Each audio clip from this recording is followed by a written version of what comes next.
ഇനി next third main സ്ട്രീമാണ് logistics and distribution. ഈ ലോജിസ്റ്റിക്സ് ആൻഡ് ഡിസ്ട്രിബ്യൂഷൻ എന്ന് പറയുന്ന സമയത്ത് ഞാൻ ഈ ലോജിസ്റ്റിക്സിനെ വേറൊരു ടേമായിട്ടും ഡിസ്ട്രിബ്യൂഷനെ വേറൊരു ടേമായിട്ടും നിങ്ങൾക്ക് എക്സ്പ്ലെയിൻ ചെയ്തു തരാം. ഇതിൽ ഞാൻ എഴുതിയിട്ടുള്ളത് നിങ്ങൾക്ക് കാണാൻ പറ്റും. ലോജിസ്റ്റിക്സ് പറഞ്ഞിട്ടുള്ളത് ഒരു മിലിറ്ററി പാരലൻസ് ആണ്, അതായത് മിലിറ്ററിയിൽ നിന്ന് ഡിറൈവ് ചെയ്ത് വന്നിട്ടുള്ളതാണ് എന്ത് ലോജിസ്റ്റിക്സ് എന്ന് പറയുന്ന ടേം. അപ്പം മിലിറ്ററി ഡിറൈവ് എന്ന് പറഞ്ഞിട്ടുണ്ടെങ്കിൽ എന്താണ്, ഒരു ആർമിയിലേക്ക് വേണ്ട മൂവ്മെന്റ്സിനെയും മെയിൻ്റനൻസിനെയാണ് എന്ത് പറയുന്നത് ഈ ലോജിസ്റ്റിക്സ് എന്നുള്ള വാക്ക് വന്നിട്ടുള്ളത്. ആ സമയത്ത് നടന്നിരുന്ന, അതായത് ഈ ഒരു മിലിറ്ററി സമയങ്ങളിൽ നടന്നിരുന്ന ഇത്തരത്തിലുള്ള ഫംഗ്ഷനിൽ നിന്നാണ് ഈ ഒരു ലോജിസ്റ്റിക്സ് ഡിറൈവ് ചെയ്ത് വന്നിട്ടുള്ളത്. പക്ഷെ ഒരു ബിസിനസ്സിൽ ഇത് നമ്മൾ അപ്ലൈ ചെയ്യാന്ന് പറഞ്ഞിട്ടുണ്ടെങ്കിൽ ഒരു ഗുഡ്സിന്, അതായത് ഒരു പ്രോഡക്റ്റിന്റെ പ്ലേസ്മെന്റ് നടക്കുക, അതായത് കൃത്യമായിട്ടുള്ള ടൈമും കൃത്യമായിട്ടുള്ള സ്പേസിലും ഈ ഗുഡ്സിന്റെ പ്ലേസ്മെന്റ് നടക്കുക. എങ്ങനെ? To improve the customer satisfaction. നമ്മൾ ബേസിക്കലി നമ്മൾ എപ്പോഴും പഠിക്കുന്ന ഒരു കാര്യമാണ് എന്ത്, ഏതൊരു പ്രോഡക്റ്റ് നമ്മൾ ഇറക്കുമ്പോൾ നമുക്ക് രണ്ട് എയിം ആയിരിക്കും ഉണ്ടാവും. ഒന്ന് പ്രോഡക്റ്റിന്റെ പ്രോഫിറ്റും, എന്താണ് കസ്റ്റമർ സാറ്റിസ്ഫാക്ഷനും. അത് എപ്പോഴും മനസ്സിലുണ്ടായാൽ മതി.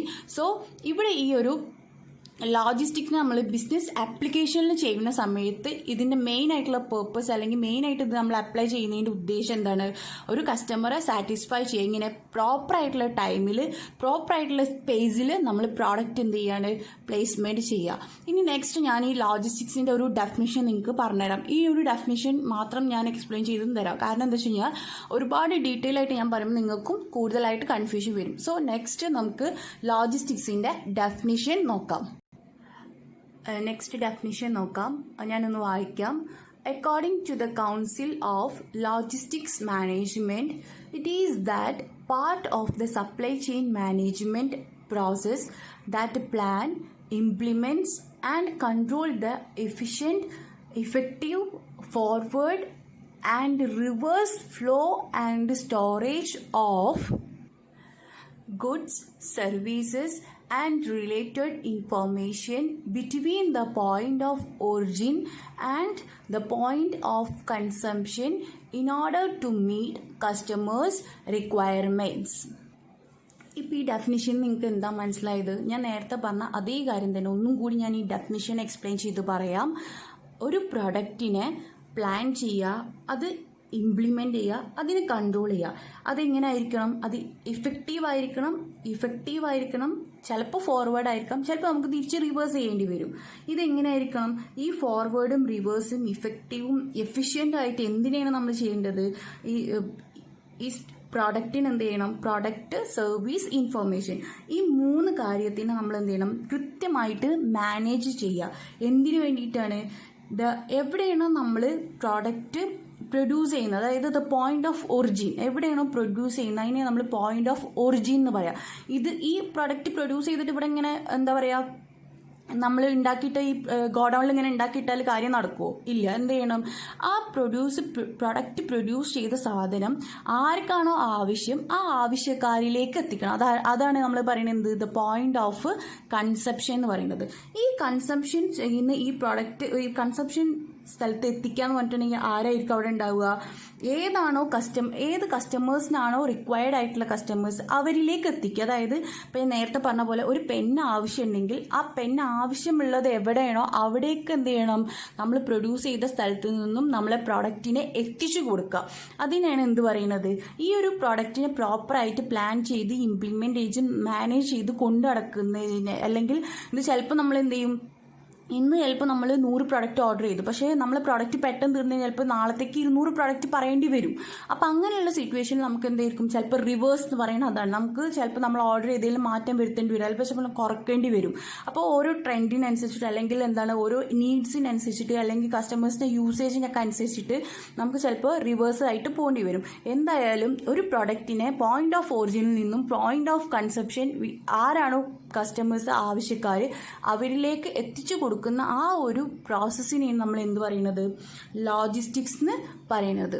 ഇനി നെക്സ്റ്റ് നമുക്ക് നോക്കാനുള്ളത് ഡിസ്ട്രിബ്യൂഷൻ ആണ്. ഈ നെക്സ്റ്റ് ടേമാണ് ഡിസ്ട്രിബ്യൂഷൻ. ഡിസ്ട്രിബ്യൂഷൻ എന്ന് പറഞ്ഞു കഴിഞ്ഞാൽ നിങ്ങൾക്ക് അറിയാം എന്നുള്ളത് എനിക്കറിയാം, എന്നാലും ഒരിക്കൽ കൂടി ഞാൻ പറയുകയാണ്. ഡിസ്ട്രിബ്യൂഷൻ എന്ന് പറഞ്ഞിട്ടുണ്ടെങ്കിൽ എന്താ? നമ്മൾ പ്രൊഡക്റ്റ് പ്രൊഡ്യൂസ് ചെയ്തതിന് എന്ത് ചെയ്യാണ്? നമ്മൾ എവിടേക്കാണോ വേണ്ടത് ആ സ്ഥലത്തേക്ക് എന്ത് ചെയ്യാണ്? എത്തിച്ചു കൊടുക്കുക. അതായത് ലോജിസ്റ്റിക്സ് പ്രോപ്പറായിട്ട് നടക്കണം എന്നുണ്ടെങ്കിൽ എന്ത് വേണം? ട്രാൻസ്പോർട്ടേഷൻ വേണം. ഈ ട്രാൻസ്പോർട്ടേഷൻ എന്ന് പറഞ്ഞു കഴിഞ്ഞാൽ അപ്പോൾ എന്താണ്? ലോജിസ്റ്റിക്സിൻ്റെ ഒരു ബാക്ക് ബോൺ ആണ്. അതുകൊണ്ടാണ് എന്ത് പറയുന്നത്? ലോജിസ്റ്റിക്സിന് പ്രോപ്പറായി നടക്കാൻ ഡിസ്ട്രിബ്യൂഷൻ ആവശ്യം. ഡിസ്ട്രിബ്യൂഷൻ എന്ന് പറഞ്ഞിട്ടുണ്ടെങ്കിൽ ശരിക്കും പീറ്റർ ഡ്രഗർ പറയുന്നുണ്ട് ടുഡേസ് ഫ്രണ്ടീസ് എന്നാണ്. ശരിക്കും അത് സിനോണിമസ് വിത്ത് ലോജിസ്റ്റിക്സിനായിട്ട് സിനോണിമസ് ചെയ്യുന്ന സമയത്ത് അതിന് പറയുന്നത് ടുഡേസ് ഫ്രണ്ടീസ്, അതായത് ഇന്ന് എന്ത് ചെയ്യാണ്? ആളുകളുടെ മുന്നിലേക്ക് എത്തിച്ചു കൊടുക്കുക എന്നുള്ളതാണ് എന്ത് പറയുന്നത്? ഡിസ്ട്രിബ്യൂഷൻ എന്ന് പറയുന്നത്. അപ്പം നമുക്ക് ഈ 3 ടേംസിനെയും കൂടി നമ്മൾ പറഞ്ഞു വന്നത് എന്താ വെച്ചാൽ 3 ബേസിക് പ്രിൻസിപ്പിൾസ് ആയിട്ടാണ് പറഞ്ഞു വന്നത്. അപ്പോൾ ഇതിനെ ഈ സപ്ലൈ ചെയിനിനെ നമ്മൾ ഒരു കൺക്ലൂഷനിൽ എത്തുകയാണ്. അതായത് ഞാൻ താഴെ പറയുന്നുണ്ട്, ഇപ്പോൾ ഈ 3 ടേംസ് ഇവിടെ എക്സ്പ്ലെയിൻ ചെയ്ത് കഴിഞ്ഞു. ഇനി ഇതിനൊരു കൺക്ലൂഷനാണ് പറയുന്നത്. In the context of supply chain management, logistics would fall at both ends, that is inbound logistics and outbound logistics. Interestingly, the intra-company flow of materials is sometimes referred to as manufacturing logistics, giving this discipline a breadth of reach over an end-to-end movement of materials at all levels of industrial and business firm in delivering value to customers. ഇപ്പോൾ ഞാൻ ഈ last പറഞ്ഞ ഈ ഒരു കൺക്ലൂഷൻ്റെ explanation ഞാൻ പറയാം. അതായത് ഒരു ലോജിസ്റ്റിക്സ് എന്ന് പറയുകയാണെങ്കിൽ 2 തരത്തിലാണ് വരുന്നത്, ഇൻബൗണ്ടും അതേപോലെ തന്നെ ഔട്ട് ബൗണ്ട് ലോജിസ്റ്റിക്സും. ഈ ഇൻബൗണ്ട് എന്ന് പറഞ്ഞു കഴിഞ്ഞാൽ ഒരു പ്രോഡക്റ്റ് തുടങ്ങാൻ ഉദ്ദേശിക്കുമ്പോൾ തന്നെ ആ പ്രൊഡക്റ്റിന് വേണ്ട റോ മെറ്റീരിയൽസ് എന്താ ചെയ്യുന്നത്? പല സ്ഥലങ്ങളിൽ നിന്നുമാണ് വരുന്നത്. പല സ്ഥലങ്ങളിൽ നിന്നാണ് ഇപ്പോൾ റോ മെറ്റീരിയൽസ് വരിക. ഞാൻ ഫസ്റ്റ് സപ്ലൈ ചെയിൻ്റെ ഒരു എക്സാമ്പിൾ, വാൾമാർട്ടിൻ്റെ എക്സാമ്പിൾ പറഞ്ഞപ്പോൾ ഞാൻ പറഞ്ഞിട്ടുണ്ടായിരുന്നു. അതേപോലെ ഡിറ്റർജൻറ്റ് ഉണ്ടാക്കുന്നത് ഞാൻ പറഞ്ഞിരുന്നു. അപ്പം ഒരു റോ മെറ്റീരിയൽ ഉണ്ടാക്കുന്ന സമയത്ത് പല സ്ഥലങ്ങളിൽ നിന്നാണ് ആ പ്രൊഡക്റ്റ് ഉണ്ടാക്കാൻ വേണ്ട റോ മെറ്റീരിയൽസ് വരുന്നത്. അതുകൊണ്ടാണ് അതിന് എന്ത് പറയുന്നത്? ഇൻബൗണ്ട് എന്ന് പറയുന്നത്. അങ്ങനെ പല സ്ഥലങ്ങളിൽ നിന്നും വരുന്ന റോ മെറ്റീരിയൽസിനെ നമ്മൾ പ്രൊഡക്റ്റാക്കി മാറ്റിയതിന് ശേഷം ഈ പ്രൊഡക്റ്റിന് എന്ത് ചെയ്യണം? എവിടെയാണോ വേണ്ടത് ആ വേണ്ട ഇൻഡസ്ട്രിയിലേക്ക് അല്ലെങ്കിൽ ബിസിനസ് ഫേമിലേക്ക് നമ്മൾ എന്ത് ചെയ്യണം? ഏത് ലെവലിലാണോ ആ ലെവലിലേക്ക് നമ്മൾ എന്ത് ചെയ്യണം? ഈ പ്രോഡക്റ്റിനെ എത്തിച്ചു കൊടുക്കണം. അതുകൊണ്ടാണ് നമ്മൾ എന്ത് പറഞ്ഞത്? Out bound logistics. അപ്പം ഞാൻ ഈ പറഞ്ഞ ഈ ഒരു സംഭവം കുറച്ച് നീട്ടി വലിച്ചിട്ടാണെങ്കിലും നിങ്ങളിപ്പോൾ ഞാനിവിടെ എഴുതി കാണിച്ചിട്ടുള്ളതും ഈ നോട്ട് തന്നിട്ടുള്ളതുമായിട്ടുള്ള കാര്യത്തിൻ്റെ കറക്റ്റ് മീനിങ് ആണ് ഞാൻ പറഞ്ഞത്. അതായത് ഒരു പ്രൊഡക്റ്റ് പ്രൊഡ്യൂസ് ചെയ്യാൻ വേണ്ട റോ മെറ്റീരിയൽസ് പുറത്തു നിന്ന് വരികയും ആ പ്രൊഡക്റ്റ് ആയതിനു ശേഷം അത് പുറത്തേക്ക് വേണ്ട ആളുകളിലേക്ക്, എസ്പെഷ്യലി കസ്റ്റമേഴ്സ് അല്ലെങ്കിൽ ഇൻഡസ്ട്രിയിലേക്ക് അല്ലെങ്കിൽ ബിസിനസ് ഫേമിലേക്ക് എത്തിച്ചു കൊടുക്കുന്നതിനെയാണ് നമ്മൾ എന്ത് പറയുന്നത്? ഔട്ട് ബൗണ്ട് ലോജിസ്റ്റിക്സ് എന്ന് പറയുന്നത്. അതുകൊണ്ട് തന്നെ എന്താണ്? സപ്ലൈ ചെയിൻ മാനേജ്മെൻറ്റിൻ്റെ ഒരു ഇമ്പോർട്ടൻറ്റ് പാർട്ടും കൂടിയാണ് എന്ത്? ലോജിസ്റ്റിക്സ് എന്ന് പറയുന്നത്. അപ്പോൾ ഈ ഹിസ്റ്റോറിക്കൽ പെർസ്പെക്റ്റീവ്സ് ഇവിടെ അവസാനിക്കുകയാണ്. ഇനി നെക്സ്റ്റ് ടേമിലേക്ക് പോവാം. അപ്പോൾ ഇനി അടുത്തത് ഒബ്ജക്റ്റീവ്സ് ആണ്.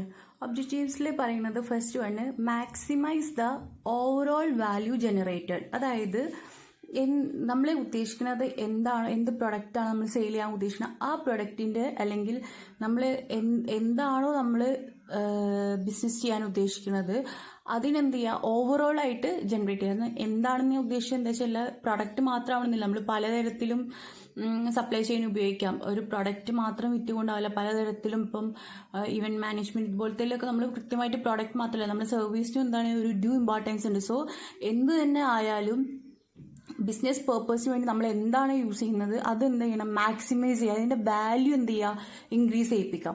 അപ്പോൾ ഈ വാല്യൂ ഇൻക്രീസ് ചെയ്യിപ്പിക്കുക എന്ന് പറയുന്നതിൽ, അതായത് ഈ സപ്ലൈ ചെയിനിൽ നമ്മൾ വാല്യൂ എന്ന് പറയുന്നത് ഇപ്പം നേരത്തെ പറഞ്ഞ ഫസ്റ്റ് ടേം ആയിട്ടുള്ള വാല്യൂ എന്ന് പറയുന്നത് നമ്മൾ എന്തുകൂടി പറയും?